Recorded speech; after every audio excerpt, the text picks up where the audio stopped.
I was in Indonesia. I was going through my horrible divorce. I was 31. I was in a terrible depression. I took myself to this tiny little island and decided I needed to spend 10 days in silence to try to have a truth and reconciliation hearing with myself because I was so full of shame and pain.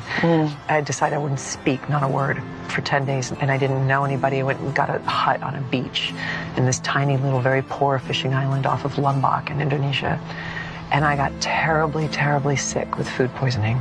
And my plan was to walk around the island every day because it was a tiny little island.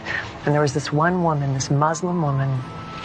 I mean, when I say this island was poor, I mean what these people fished that day is what they ate for dinner that night, you know? And this one woman on the other side of this island used to see me walking, and she would put her hand on her heart and smile at me when I walked by, and I would do the same to her. And then I got really sick, and I was stuck in my cabin, dehydrated, terrified. I actually thought I had malaria, you know, and far away from anyone who knew me. And this woman came and found me. Something in her knew that I wasn't well. She'd seen me, and she knew I wasn't doing well anyway.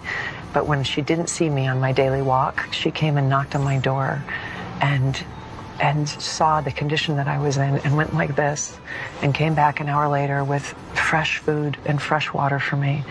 And I just started crying in her arms, and she held me in her arms like I was her child and just rocked me and took care of me. Did you even know her name? I didn't know her name, still don't.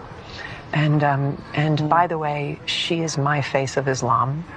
Whenever, you know, whatever conversation in the world is ever happening about Islam, she is my face of Islam. That woman who went across an island, knocked on every door in this little row of cabins till she found the person who she knew was suffering and came and took care of me. Oh my God. That was the most grace I have ever received in my entire life, because she had no relationship with me whatsoever, owed me nothing. This is truly God working through somebody's kindness. Wow.